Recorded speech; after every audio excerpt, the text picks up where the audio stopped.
Assalamualaikum warahmatullahi wabarakatuh. Perkenalkan, nama saya Mia Stianingrum dengan 3 digit NIM terakhir 011 dari kelas 4A Fakultas Kesehatan Masyarakat Universitas Diponegoro angkatan 2021. Kali ini saya akan memenuhi tugas dari mata kuliah Manajemen Bencana, di mana tugasnya adalah membuat video mitigasi bencana mengenai bencana tanah longsor. Untuk selanjutnya simak video ini ya. Tim Basarnas Kota Tarakan bersama warga sebelumnya berhasil mengevakuasi 4 warga yang tertimbun tanah longsor. Tiba-tiba saja terdengar suara gemuruh dan ia melihat banyak orang-orang yang berlari.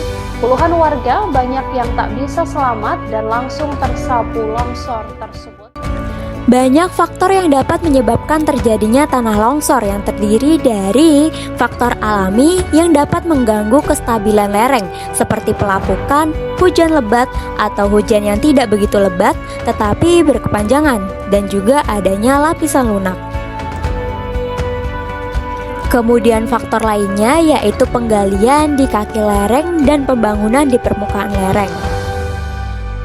Untuk selanjutnya kita belajar mengenai ciri-ciri daerah yang berpotensi untuk terjadinya tanah longsor yang terdiri dari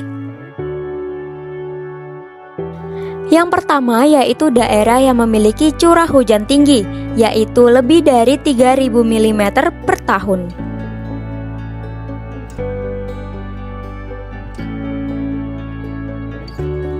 Kemudian selanjutnya adalah daerah yang memiliki kemiringan lereng antara 15-20%. Selanjutnya adalah daerah dengan vegetasi lebat, pohon besar dan tinggi dengan pengakaran yang tidak dalam. Kemudian adalah daerah yang terdapat batuan mudah larut, seperti contohnya adalah Gamping. Kemudian selanjutnya adalah daerah yang terdapat penggundulan hutan.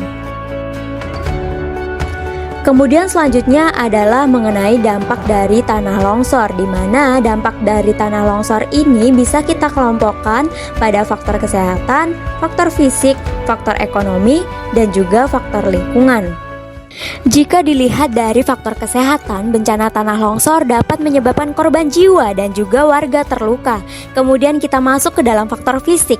Bencana tanah longsor ini dapat menyebabkan rusaknya infrastruktur dan terputusnya jalur transportasi. Kemudian jika dilihat dari faktor ekonomi, bencana tanah longsor dapat menyebabkan warga kehilangan tempat tinggal dan harta benda, kemudian terhambatnya kegiatan perekonomian.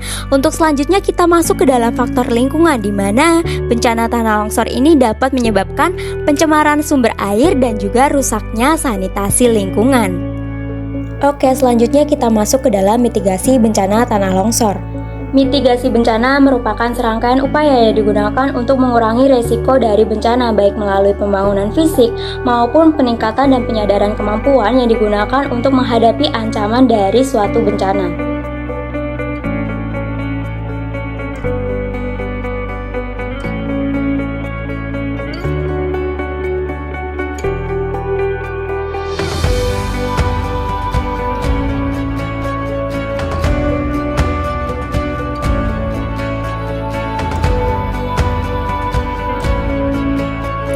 Nah teman-teman, udah selesai nih mengenai pembahasan dari mitigasi bencana tanah longsor.